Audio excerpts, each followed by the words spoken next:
This story is titled, My Sister Kicked Me Out While I Was Pregnant and My Parents Took Her Side. Hey everyone, I just wanted to share something real with you.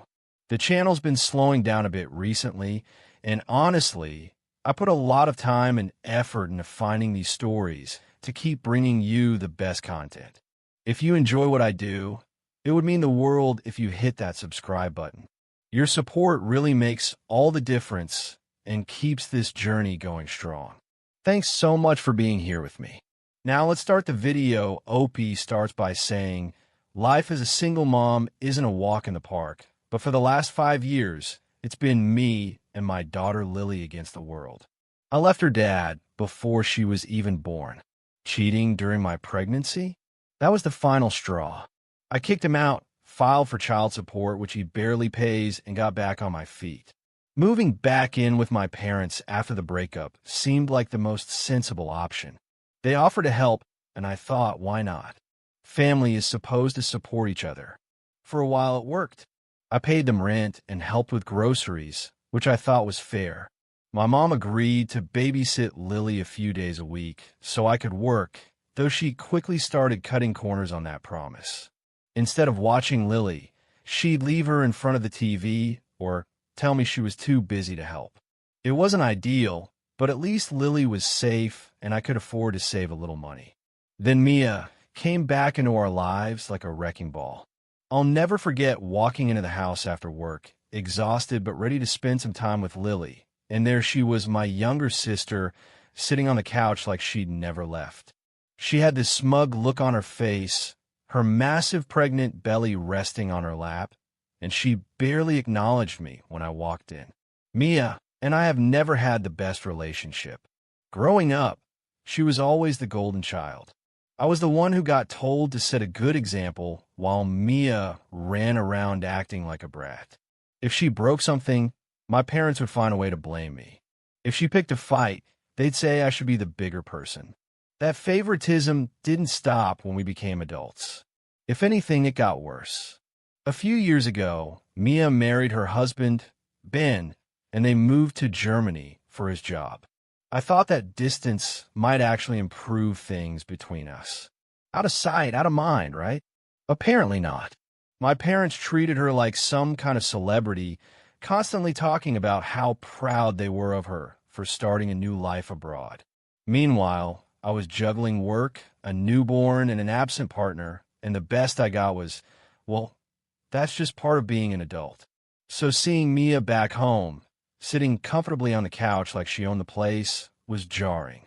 I wanted to ask a million questions, but before I could, my mom swept in with the answer. Oh, Mia's back for good, she said, her tone cheerful, like this was the best news ever. For good? I asked, trying to keep my voice neutral. Mia, ever the queen of snark, answered from her spot on the couch. Yeah, we're staying here. Then going to transfer back to the U.S., and this is just easier for us. Got a problem with that? I bit my tongue, but the reality was sinking in fast. Mia wasn't just visiting. She was moving in. Permanently. My mom continued, well, Ben is company housing, but we thought it'd be best for Mia to stay here during her pregnancy and after the baby comes. You know, so we can help her. Help her? When I was pregnant, my mom barely visited me. She certainly didn't offer to let me move back in or help in any meaningful way. I had to scrape by on my own, hiring a nanny while working full-time because my mom couldn't be bothered. But for Mia, it was a completely different story. My mom was practically tripping over herself to make her comfortable, bringing her snacks, fluffing her pillows, and acting like she was a fragile princess. I tried to stay calm, but I couldn't help asking, and what about space? There's not exactly a lot of room here. Before my mom could answer, Mia shot back, don't worry about it. We'll make it work.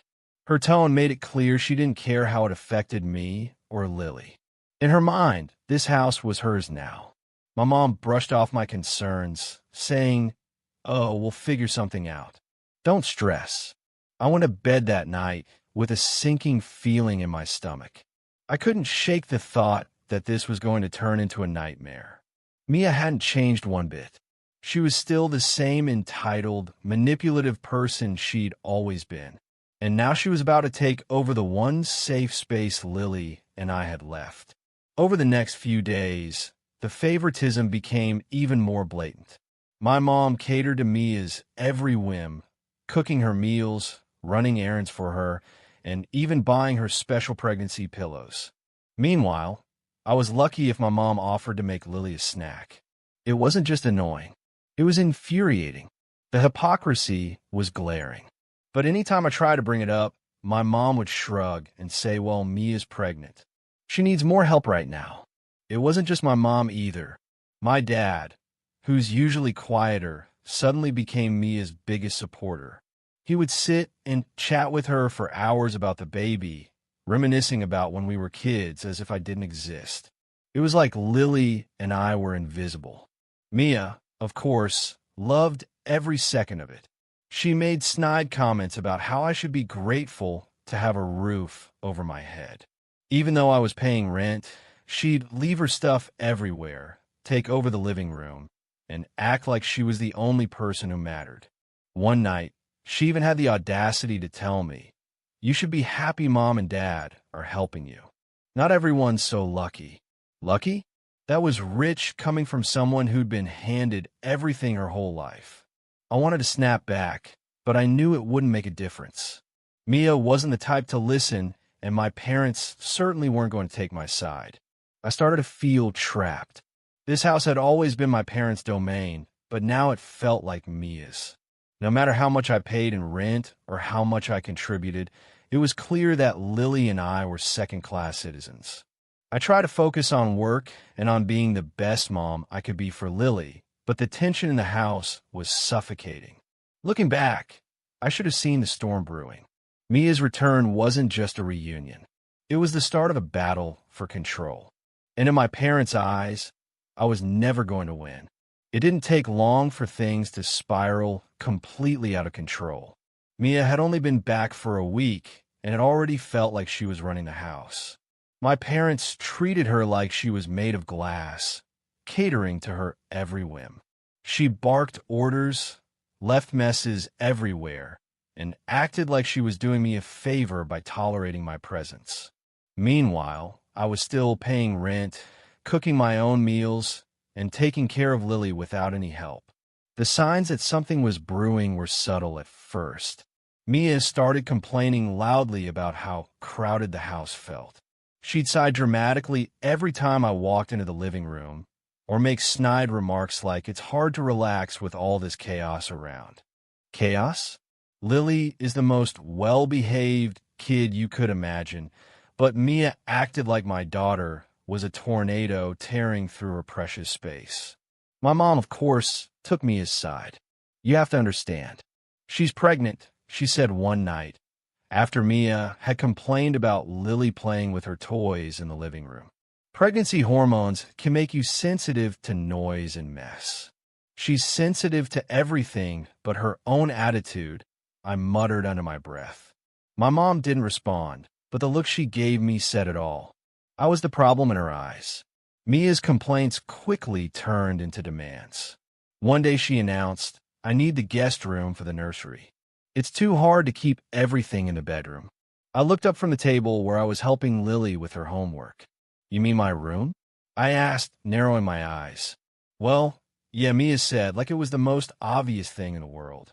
"You can move to the basement or something." "Excuse me? I pay rent here. You can't just kick me out of my room."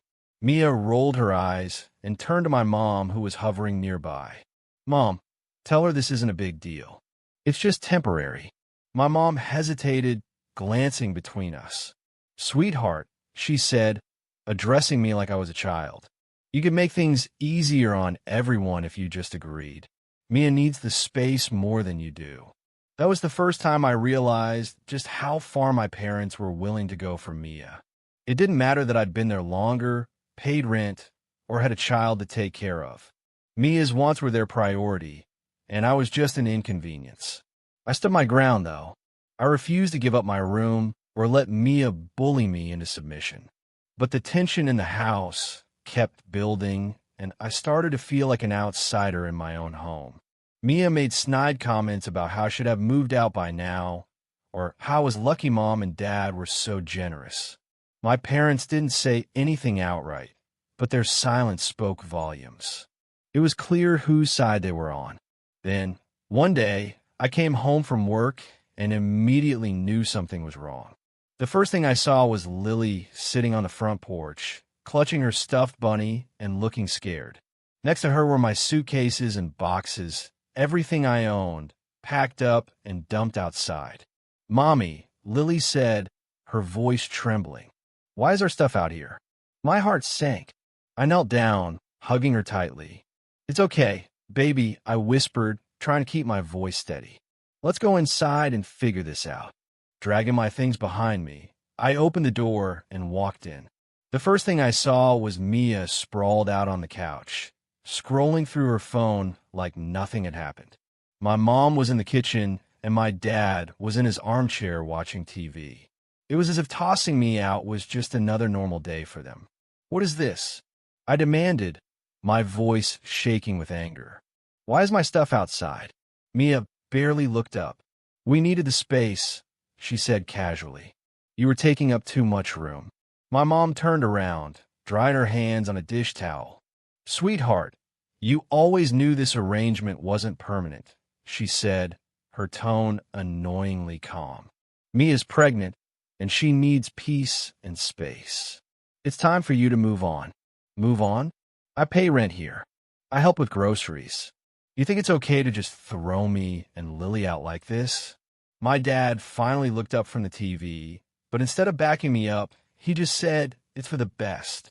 You'll figure it out." I couldn't believe what I was hearing. They weren't just kicking me out. They were doing it without a shred of guilt or remorse. And Mia? She was loving every second of it. The smug grin on her face made me want to scream. She'd gotten exactly what she wanted. Me and Lily out of the picture so she could have the house to herself. I realized then that arguing would be pointless. My parents had made their decision, and nothing I said would change their minds. Swallowing my anger, I grabbed Lily's hand, picked up our things, and walked out. But as I left, I turned back and said, "You'll regret this." They didn't even flinch. My mom looked away, my dad went back to watching TV, and Mia smirked like she'd won some kind of prize. That night, I sat on the floor of a cheap motel room, holding Lily close while she slept. My anger was boiling over. But more than that, I felt hurt. These are my parents, the people who were supposed to love and support me. And they had chosen Mia over me without a second thought. But as I looked at Lily, so small and innocent, I knew I couldn't let this break me. I had to be strong for her. I wasn't just angry that they had kicked us out. I was furious at the sheer entitlement and disrespect they had shown. My parents had crossed the line, and I wasn't going to let them get away with it. They thought they could shove me and my daughter aside like we didn't matter, while still expecting me to keep paying the mortgage on their house. Not happening.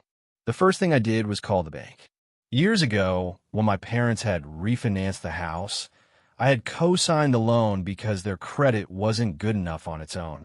At the time, I thought I was helping them out. What I didn't realize was that I'd be stuck paying the mortgage when they conveniently forgot to send in payments. For years, I had covered for them because I didn't want to see them lose their home. But now, I felt no such loyalty. "I'm calling to inform you," I told the bank representative, "that I will no longer be making payments on this loan." The representative seemed confused. "Are you sure, ma'am? Missing payments could lead to foreclosure." "That's fine," I said flatly. "The house isn't mine anyway." The weight lifted off my shoulders almost immediately. For years, I had been tied to that house, pouring money into it while my parents treated me like an inconvenience. Now, they'd have to deal with the consequences. Next, I called a lawyer. I wanted to make sure that what they had done, throwing me and Lily out without notice, wasn't legal. It turned out that while they couldn't technically evict me, since I wasn't on the lease, my rent payments gave me certain tenant rights. The lawyer assured me that I could file a complaint or pursue damages if I wanted. Just knowing I had options gave me some peace of mind. With those 2 calls out of the way, I turned my focus to finding a new place to live. It wasn't easy. Affordable apartments were hard to come by, and most places either had long wait lists or weren't in neighborhoods I felt comfortable raising Lily in. But after a few days of searching, I found a small 1-bedroom apartment that fit my budget. It wasn't ideal, but it was ours. No one could kick us out, and that alone was worth everything. A week after I moved into the apartment, the calls from my mom started. At first, she sounded angry. "How could you do this to us?" She snapped. "Do you have any idea what kind of stress you're putting on Mia? She's pregnant, for God's sake." I laughed bitterly. "Stress? You mean the kind of stress you put on me and Lily when you threw us out? Funny how that didn't matter to you." "We didn't throw you out," she said defensively. "We just needed more space. You were going to leave eventually anyway." "Sure, Mom. Whatever helps you sleep at night." After that, her tone shifted. She started guilt-tripping me, telling me how much trouble they were in without my payments. "Your father's pension doesn't cover everything," she said, "and now we're behind on bills. Do you really want us to lose the house?" "Yes," I said simply. "You threw us out. You don't get to demand my help after that." My dad was no better. He left a voicemail saying, "You're being selfish. This is still your family, and family takes care of each other." Selfish? That word stung, considering everything I had done for them over the years. I put my own financial stability at risk to keep a roof over their heads, and they had the nerve to call me selfish. Deleted the voicemail without responding. Then there was Mia. Oh, Mia. If I thought she was entitled before, I hadn't seen anything yet. She started sending me passive-aggressive texts almost daily. "Thanks for making my pregnancy even harder. Hope you're proud of yourself. Do you even care about this family anymore? Or are you too busy playing victim?" At one point, she even tried to manipulate me by bringing up Lily. "What kind of example are you setting for your daughter? Teaching her to abandon family when times get tough?" Real classy. I didn't reply to any of her messages. Mia thrived on drama, and I wasn't about to give her the satisfaction of a response. But each text only reinforced my decision to cut ties. These people didn't care about me or Lily. They only cared about what I could do for them. A few weeks later, the foreclosure notice arrived at my parents' house. I know this because my mom called me, crying hysterically. "They're going to take the house," she wailed. "Do something." "Like what?" I asked, genuinely curious. "You're the ones who wanted me gone. Now you're getting what you wanted." "You don't understand," she sobbed. "Mia can't handle this kind of stress right now. She's not as strong as you." I couldn't help but laugh. "Oh, I'm strong now." "That's funny, considering you've spent my entire life treating me like I was second best." "Figured out, Mom. I'm done." Meanwhile, Lily and I were settling into our new apartment. It wasn't fancy, but it was cozy. I decorated her room with fairy lights and her favorite cartoon characters, and we spent our weekends exploring the nearby parks and playgrounds. For the first time in years, I felt free. No more walking on eggshells around Mia. No more bending over backward to please parents who didn't appreciate me. It was just me and Lily, and that was more than enough. One evening, as I was tucking Lily into bed, she looked up at me and said, "I like it here, Mommy. It feels safe." Her words brought tears to my eyes. This tiny apartment wasn't much, but it was ours. No one could take it away from us, and that meant everything. By the end of the month, my parents were in full-blown panic mode. They called almost every day, alternating between begging for my help and trying to guilt-trip me. Mia even tried sending messages through mutual friends, claiming that I was tearing the family apart, but I held firm. For the first time in my life, I wasn't letting them manipulate me. They had made their choices, and now they were dealing with the consequences.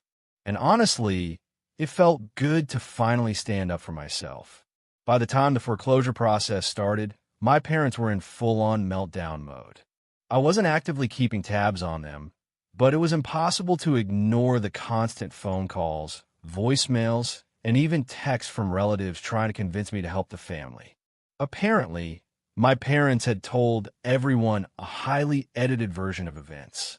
According to them, I had abandoned them during a difficult time and refused to support my family, leaving poor Mia to suffer undue stress during her pregnancy. No mention of them kicking me and Lily out, of course. Just me being the selfish daughter who stopped paying the mortgage. The calls started getting creative. My mom, Emily, left increasingly desperate voicemails. "We raised you, and this is how you repay us?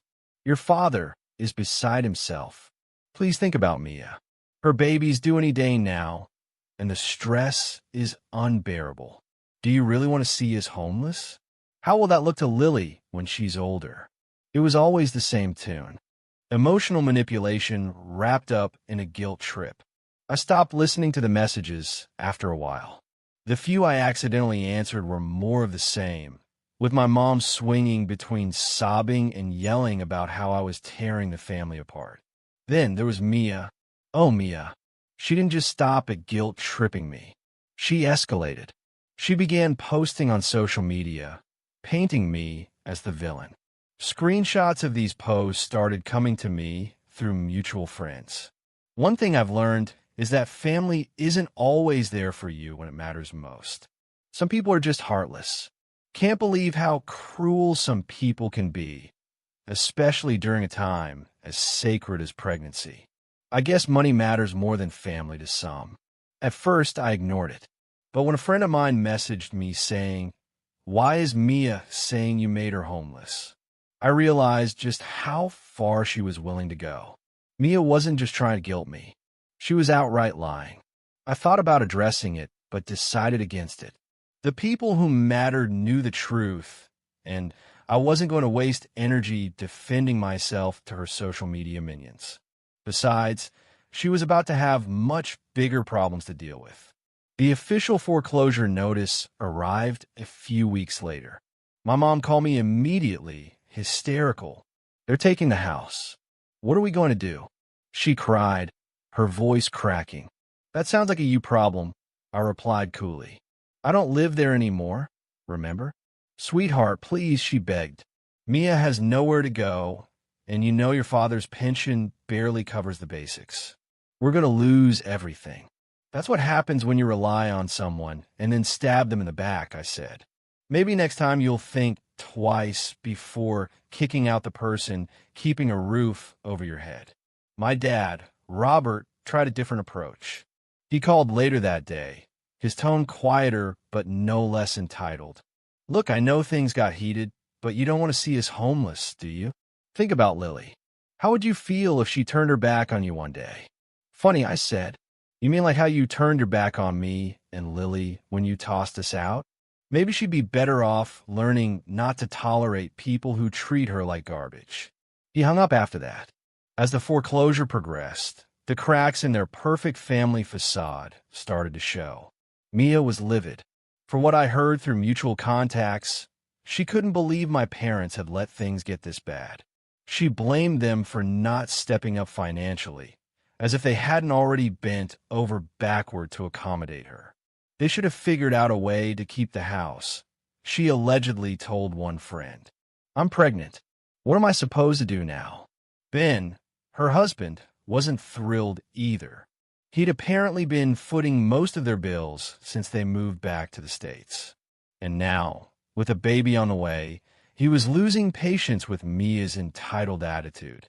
By the time their baby was born, Ben had had enough. He left her, citing irreconcilable differences, which I assumed was code for "I'm tired of dealing with her nonsense." Mia, of course, played the victim, posting teary-eyed selfies with captions like "Single mom life is so hard when no one supports you." And some people just aren't cut out for real commitment. Meanwhile, my parents had no choice but to move into a small apartment in a less than desirable part of town. My mom took a part-time job at a pharmacy, something she hadn't done in decades, and my dad's pension barely covered their bills. Their once comfortable lifestyle had crumbled, and the reality of their choices was finally hitting them. I couldn't help but feel a little vindicated. For years, they had relied on me, taking my financial contributions for granted while treating me like I was an afterthought. Now, they were facing the consequences of their entitlement, and it was clear they weren't handling it well. My mom called again, crying about how hard things had gotten. "We can barely afford groceries," she sobbed. "We had to sell the dining room set to cover rent last month." "I don't see how that's my problem," I said calmly. "You made your choices. Now live with them." Mia tried one last-ditch effort to rope me back in. She sent me a long-winded text, blaming me for everything that had gone wrong in her life. "You ruined my pregnancy, turned mom and dad against me, and now you're just sitting back and watching us suffer. I hope you're happy with yourself." I stared at the text for a long time before deleting it. I didn't owe Mia anything. Not an explanation, not an apology, and certainly not my help. Meanwhile, Lily and I were thriving. Our tiny apartment had become a cozy home, filled with laughter and peace. I was making plans to find a better job and eventually move to a nicer neighborhood, but for now I was content. Final update. It was only a matter of time before the fallout hit rock bottom.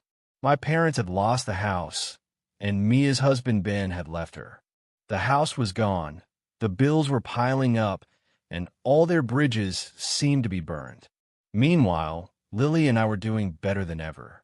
Our little apartment wasn't fancy, but it was safe, peaceful, and, most importantly, ours.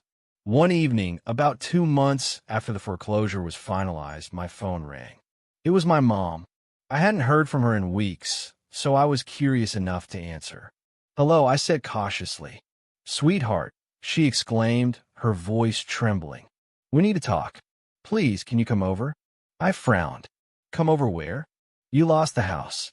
We're staying in a small apartment on Ridgeway Street," she said quickly. "It's not much, but it's home for now. Please just come. We need you."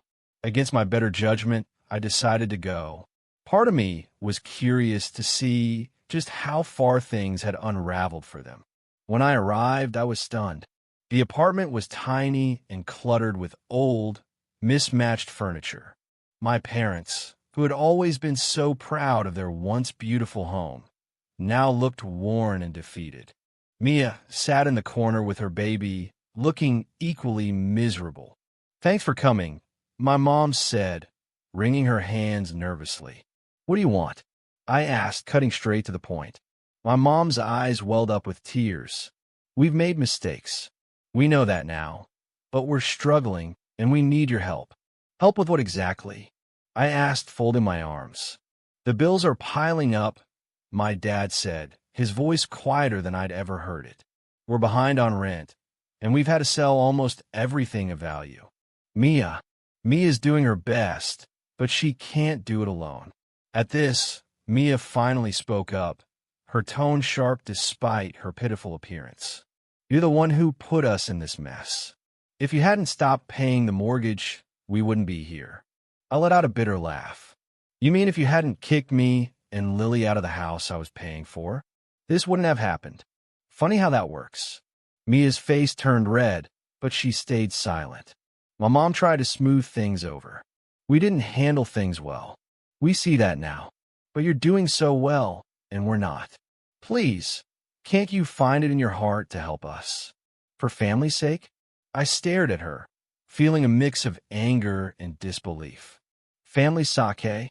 The same family that had thrown me and my daughter out without a second thought?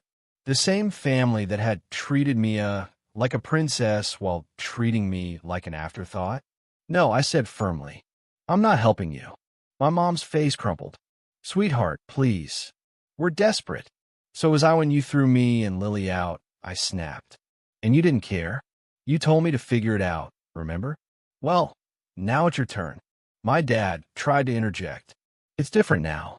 We're older, and Mia has a baby. We can't do this alone." "Mia's baby isn't my responsibility," I said coldly. "Neither are your bills. You made your choices. Now live with them." The room went silent. For a moment, I thought they might finally understand. But then Mia spoke again. "You're such a selfish bee. She started, but my mom cut her off." "Mia," she snapped, surprising both of us. It was the first time I'd ever seen my mom reprimand her. "This isn't helping." Mia huffed and crossed her arms, glaring at me like a petulant child. I turned to leave, but my mom grabbed my arm. "Wait," she said, her voice cracking. "Please, just think about it. We're not asking for much. Just a little help until we get back on our feet." I shook her hand off. "You had all the help in the world when I was paying your mortgage and contributing to your household. You threw it away. I don't owe you anything." With that, I walked out the door, ignoring their protests. I wasn't going to let them manipulate me anymore. Over the next few weeks, the calls came less frequently. But when they did, they were even more desperate. My mom left voicemails sobbing about how hard things were. "We've hit rock bottom," she said in one. "I don't know how much longer we can hold on." Mia, meanwhile, continued her social media tirades, painting herself as the victim of heartless family betrayal. Friends occasionally sent me screenshots, but I didn't care. Let her play the victim. I knew the truth, and so did anyone who mattered. Then one day, the call stopped entirely. I heard through a distant relative that my parents had moved into an even smaller place and were selling off what little they had left. Mia had reportedly ended up in a shelter with her baby, still clinging to the belief that the world owed her something. Meanwhile, Lily and I were thriving. Our little apartment had become a cozy sanctuary filled with laughter and love. I had found a better job, one that allowed me to save up for the future. On weekends, Lily and I would explore parks, visit museums, or just enjoy quiet evenings at home. Watching her smile and play reminded me why I had made the choices I did. She deserved a happy, stable life, and I was determined to give it to her. One night, as we sat on the couch watching her favorite movie, Lily turned to me and said, "I like it here, Mommy. It's just us and it's perfect." Her words brought tears to my eyes. For so long, I had let my family's toxicity dictate my life. Now I was free, and for the first time in years, I felt truly at peace. My parents and Mia had made their choices, and now they were facing the consequences. As for me, I had finally found my strength. I had no intention of going back, no matter how much they begged. My life, my happiness, and my daughter's future were worth far more than anything they could offer, and that, I realized, was the ultimate victory.